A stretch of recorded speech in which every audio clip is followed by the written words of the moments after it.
ঠাকুরের আতুল চরণে প্রণাম জানিয়ে, আরাধ্যা জগৎজননী বড় মায়ের আতুল চরণে প্রণাম জানিয়ে, পরম পূজ্যপাদ বরদার চরণে প্রণাম জানিয়ে, পূজনীয় আচার্যদেবের চরণে প্রণাম জানিয়ে সকলকে আমার আনন্দিত জয়গুরু বলে আলোচনা প্রসঙ্গে অষ্টম খণ্ডে 18 জ্যৈষ্ঠ শনিবার 1353 সাল সেজে ঠাকুর সন্ধ্যায় বাঁধের পাশে চৌকিতে শোভা আলো করে বসে আছেন। চোখে মুখে তার আনন্দের দিব্য দ্যুতি, বিশ্বগ্রাহী স্নেহের আকুল আরতি। তার সমগ্র সত্তা যেন বলছে, কে কোথায় আছিস, ছুটে আয়।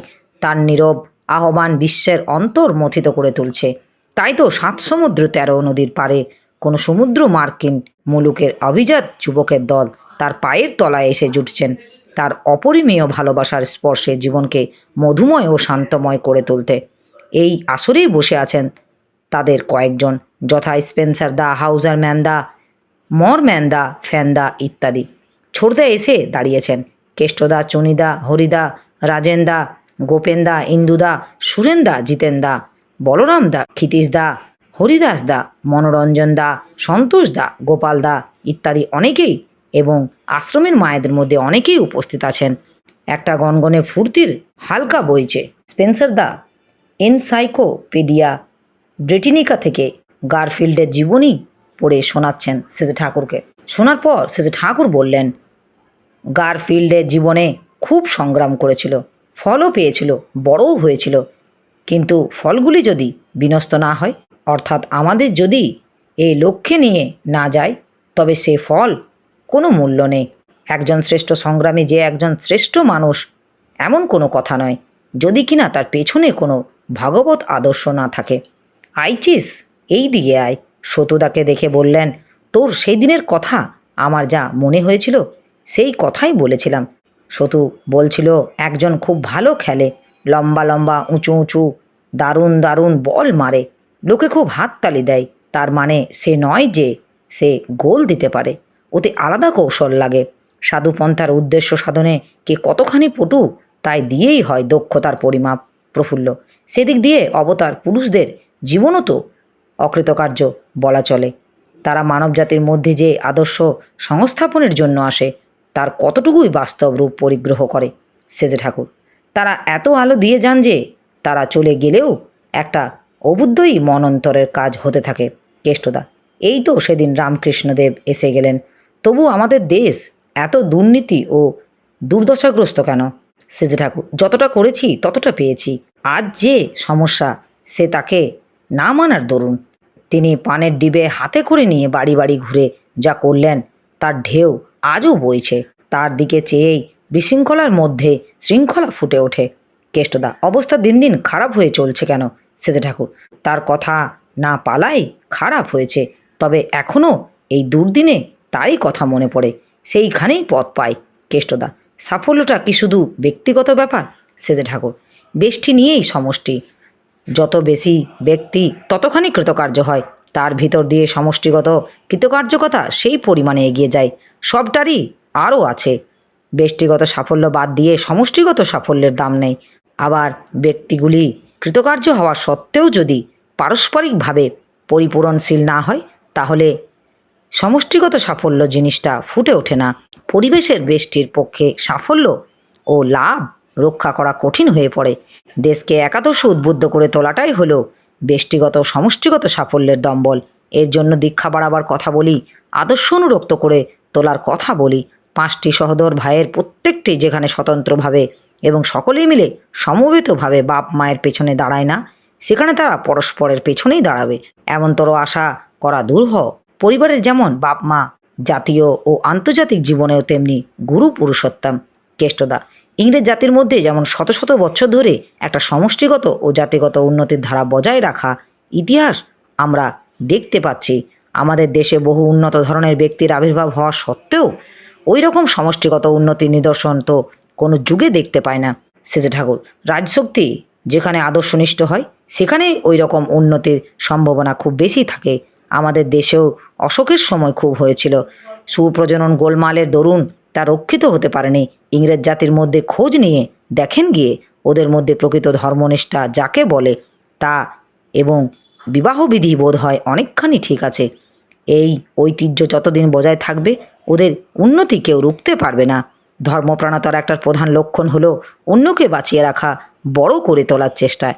এই দিক দিয়ে খাঁকতে থাকলে ধর্ম সেখানে খুঁতো হয়ে পড়ে, তা আত্মরক্ষাকে বিব্রত করে তোলে। কেষ্টদা, কেবলই ভাবি এত মহাপুরুষ দুনিয়ায় এসে গেলেন, তবু কেন দুনিয়ার এই অবস্থা? শেষে ঠাকুর, মৃত্যুর একটা শেষ আছে, কিন্তু জীবনের শেষ নেই। বেঁচে থাকলে জীবনের আরও নিভে যায় না, বেঁচে আছি অথচ আর নেই, সে হয় না। আরোর পথে নিত্য খেলা। ভুল যদি ধরে ফেলি এবং ঠিক কোনটা তা যদি বুঝি আর তা অনুসরণ করতে যদি কৃতসংকল্প হই, আমাদের ঠেকায় কে? দু চারটে মানুষের মাথায় ওই চলন চরিত্রের জিনিসটা ঠিকমতো ধরলে পৃথিবীর ইতিহাস পাল্টে যেতে পারে। কথা প্রসঙ্গে শেষে ঠাকুর সতুদাকে বললেন, লোকহৃদয়ের অভিনন্দন হলো মানুষের রাজমুকুট। মানুষ মরে গেলে তার রাজমুকুট থেকে যায়। রবীন্দ্রনাথ গেছেন, দেশবন্ধু গেছেন, কিন্তু তাদের রাজমুকুট যায়নি। এখন রাত 8টা, কিছু সময় আগে থেকে একটা ঠান্ডা হাওয়া দিচ্ছে, তাতে গরমটা একটু কম পড়েছে। শেষে ঠাকুর তামাক খেতে খেতে গল্প করছেন। ভেলকুর কথা উঠল। একটি মা বললেন, ওর কপাল খুব ভালো, বেশ ভালো ঘরে পড়েছে। শেষে ঠাকুর, কপাল? শেষে ঠাকুর, চরিত্র কপালের লক্ষণ তো, আর সেই চরিত্র যেখানে চলতে পারে সেখানেই যায়। পণ্ডিত, অনেক সময় দেখা যায় একজনের কথা খুব মনে হচ্ছে, তার ওখান থেকে যাবার সম্ভাবনা ছিল না, কিন্তু হঠাৎ পাশ দিয়ে চলে গেল। একটা গানের লাইন হয়তো মনে মনে ভাবছি, সেই লাইনটা পাশে একজন গাইতে শুরু করলো। এমন কেন হয়? শেষে ঠাকুর, একতানতা হয়। আর একজনের মনে হয়তো নিষ্ক্রিয় ছিল, শূন্য ছিল, তার মনের ভাবের সঙ্গে সঙ্গে হঠাৎ তার মনের মধ্যেও আমার ভাবের কম্পন অনুরণিত হয়ে উঠল। পাশাপাশি দুটো তার সমান টানে বাঁধা আছে, একটা নিষ্ক্রিয় অবস্থায় আছে আর একটা সক্রিয় ব্যবহার করা হচ্ছে, অর্থাৎ বাজানো হচ্ছে। তাতে কিন্তু অন্যটা আপনা থেকেই বেজে উঠবে। মানসিক একতানতার ফলে অনেক কিছু হয়। অভ্যাস করতে করতে শক্তি বেড়ে যায়। 10,000 মাইল দূরে বসে একজন কি ভাবছে বা কি করছে তা টের পাওয়া যায়।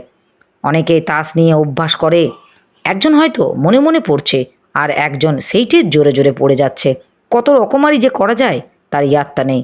আমার ছেলেবেলায় ওই রকম ভাব হতো। দারুণ মেঘ উঠেছে, ঝমঝম করে বৃষ্টি হচ্ছে, যাকে বলে প্রবল বৃষ্টি। আদেশ করতাম আর বৃষ্টির দরকার নেই, হবে না বৃষ্টি। দেখতে দেখতে 5 মিনিটের মধ্যে থেমে যেত। কেরামতি দেখাবার জন্য কখনো এরকম ভাবা বা বলা আসতো না। লোকের সুবিধা অসুবিধার কথা ভেবেই চলা বলা করাটা যখন যা হবার হয়ে যায়। লোকের ব্যারামে বলতেই সেই কথায় বিশ্বাস করে কত কঠিন রোগ তাড়াতাড়ি সেরে উঠত। একটা পক্ষাঘাতের রোগী এনে শুকিয়ে দিল, জোরের সঙ্গে ওঠ বলতেই উঠে পড়ল। একটা মরা তেলাপোকা দিয়ে একদৃষ্টি তাকিয়ে নাম করতেই তাজা হয়ে উঠল। নাম করে রোগ সারবার ব্যাপারে যথেষ্ট করা গেছে, এসব সম্বন্ধে আমার একটা বৈজ্ঞানিক মনোভাব ছিল। কেন কি হয় আমি বুঝতাম, অলৌকিক কাকে বলে তা আমি জানি না। আমি দেখি জগতে যা কিছু ঘটে তার কার্যকারণ সূত্রে গাথা। কিন্তু অনেকে অল্প বুদ্ধি লোক আছে যারা ইষ্টমুখী তপস্যার ভিতর দিয়ে মনন করণ ও জ্ঞানের পরিধি না বাড়িয়ে সহজ স্বাভাবিক কল্যাণকর দক্ষতার বিকাশ সাধনা না করে অলৌকিকভাবে পাওয়ার দিকে ঝুঁকে পড়ে। সেই আশঙ্কার পরে ওই সব ছেড়ে দিলাম, কারণ মানুষ যদি পরমপিতার দিকে আকৃষ্ট না হয় তবে কোনো কিছুরই দাম নেই। পরমপিতার উপর টান যদি থাকে এবং তার সেবার জন্য যদি বিশেষ স্থলে বিশেষ শক্তি বা বিভূতির প্রয়োগ হয়, তাহলে কোনো দোষ স্পর্শে না। একটু থেমে ঈষৎ হাসতে হাসতে বললেন, কত অশৈলী কাণ্ড যে করেছি, মনে পড়লেই হাসি পায়।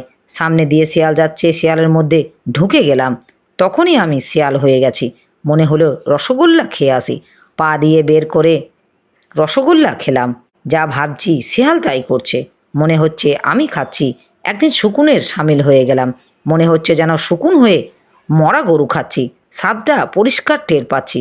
হঠাৎ মনে হলো এখনই যদি মরে যাই তবে তো শকুন হয়ে যাব। নিজেকে ফিরিয়ে আনলাম। আমার এই আলোচনা প্রসঙ্গে কিছু ভুল ত্রুটি হয়ে থাকলে আপনারা আমায় ক্ষমা করবেন। উপস্থিত দাদা, ভাই, বোন, মায়েদের আমার আনন্দিত জয় গুরু।